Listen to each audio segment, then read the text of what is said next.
Hello friends, welcome to my channel and thanks for watching this video. So we have ended with a very splendid week as far as the Wall Street and the global market is concerned, shared by the decision of a Fed rate cut by 50 basis points, and we have seen how market has reacted, I would say phenomenally, and there are some pink sheet stocks which is also moving higher, but whether they will sustain or not, that's a big question. But what I'm trying to say over here is overall the market is in a cheer up mood. Now how long it will continue, that's a big question. Why I'm saying this is because now we are officially entering into the month of or we are very close to the US presidential election, so obviously you will see volatility. So October will be a crucial month.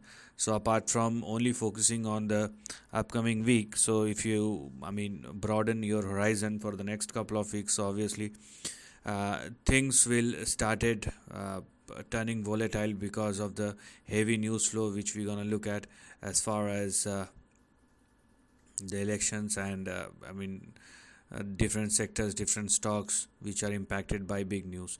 So let us see what is happening and what has happened. But overall, the close is very strong, although it's been flat as far as S&P and Nasdaq is concerned. Dow Jones closes in green, but it does not make any sense because the weekly price performance across the market has been phenomenal. So let's start analyzing the chart, and the first chart will obviously be the Dow Jones, and you can clearly see it is trading at its lifetime high. So let us zoom in this chart and try to see the next big potential move or what lies ahead as far as the next big price action. So this is what we have here. So if you do look at the hourly price chart, you will see a fresh breakout that has happened as far as Dow Jones Industrial Average or DJI is concerned, and I'm talking about these two levels. So in the very near term, these two levels represent your previous resistance, and Dow Jones now started trading, and most importantly sustaining above these two levels indicate further up move. So for Dow Jones, we have our support at 41,611, and we're gonna have our stop loss at 41,390. So make sure that Dow Jones is not falling below 41,390 or less, and if it continue to trade and sustain above 41,611, you will definitely see further upside. So even if you are looking at the very near term price action, what we're gonna look at uh, in the upcoming week is a move which may push Dow Jones somewhere in between 42,900 and 42,500. So this is something which we're gonna look at as far as the next uh, price move of Dow Jones, and anything beyond the red line when I'm talking about the upper end of the range. So anything beyond the red line will further accelerate the move towards the upper end of the range. So it's a fresh breakout, and obviously fresh upside has already been started, and obviously you will see bigger moves uh, you know from the current level. Now let's talk about the next price chart, which is Nasdaq. And Nasdaq obviously being a high beta index, so the leg room is big. And because if you're looking at the Dow Jones is now trading at its lifetime high, but when it comes to Nasdaq is still trading in between a range. So relatively the headroom for Nasdaq is quite big, but obviously if we want performance, talks are not enough. So for Nasdaq, these three lines represent the current range in between which this particular index is trading. So we have our support and stop loss at 17,530. So please do not go below that, otherwise downside will start again. That's number one. Number two, we have our immediate target or resistance at 18,087. If this particular index surpass and sustain above 18,087, then it will move towards 18,735, which is the biggest resistance, and then we can think about any further up move. So you can clearly see where the Dow Jones has already started its fresh breakout move. Nasdaq is still in a recovery phase, and only if Nasdaq surpass and sustain above 18,735 or more, then we can talk about any further up move thereafter. So I mean, comparatively, Nasdaq has a lot to look at, and if in case if it surpasses 18,735, I mean, the extension may push Nasdaq in between 20,000 and 21,150. This is also an extension part, but it will become active only after Nasdaq crosses and sustains above 18,735, 736. Now let us talk about the most balanced index, which is S&P 500. And yeah, obviously S&P 500, it's trading at its lifetime high. I mean, obviously it's the most balanced one, and we have seen a fresh breakout in Dow Jones. So it has a double impact on this particular index. And when the market is performing, obviously the kind of strength and stability we have for S&P 500 is way higher than Dow Jones or even Nasdaq. So fresh breakout is also visible as far as S&P 500 is concerned. So make sure that S&P 500 is sustaining above 5690, which is the support, and most importantly above 5655, which is the stop loss. So don't go below these two levels. That's number one. Now the question is what lies ahead.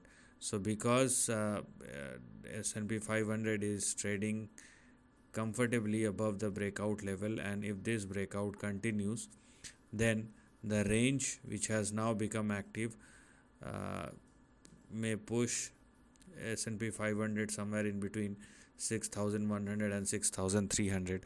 So one thing is clear: even though Nasdaq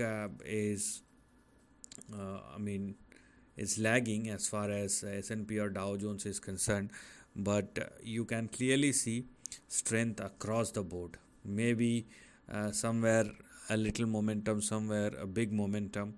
I mean, you can segregate into couple of parts, but overall each and everything is moving high. So that's a very good sign.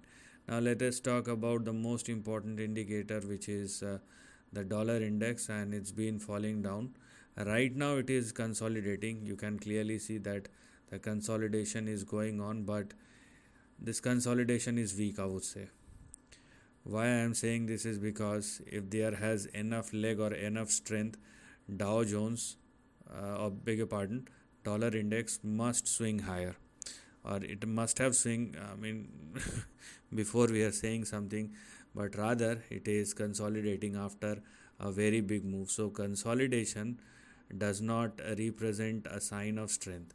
It is just a sign that now dollar index is taking its time out, and the range in between which the current price action is happening is in between 100.75 and 100.95. Now if I try to presume the next price action as far as I would say dollar index is concerned, so it may consolidate for some more time, but once the consolidation is over, the next big move will happen, and it will look something like this.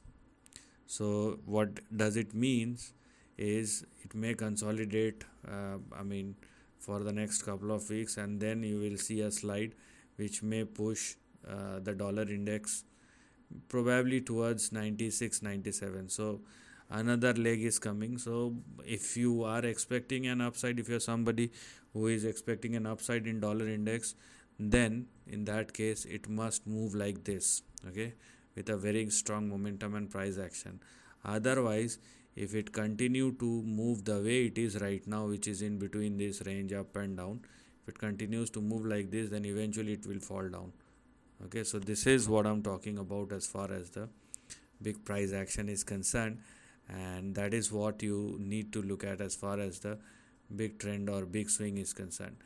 Now another thing which is indicating the weakness in the dollar index, which will obviously be the price chart of gold, and this is the price chart of gold futures, and you can clearly see it is trading at its lifetime high. I mean, this is relentless. This is indeed a relentless move which is going on as far as gold futures is concerned. But because we are talking about the near term, so we have some more to go. As far as the current price behavior is concerned, we do have some more to go, but it does not means that the down upside is over. When I'm saying it is some more, I mean, here we are. So it may consolidate, but a multi-year breakout has already happened. So the range which one must look at for gold futures may push the price somewhere in between 2,900 and 3,100. Then you can take things from there on. So we have enough indications about the market, and the market is telling us that right now it has enough strength, unless but it is beyond the upcoming week, unless the election hits the market or market sense something which is under the cover, or which is a black swan event. Generally these kind of things does not happen, but obviously election is a very important market driven event. So if there is anything which market does not like, you will see a sharp reaction. But that is if you are including a time zone or time view of 4 to 6 weeks. But for the next upcoming week, the market is phenomenally strong. So this is the end of the video. Thanks for watching.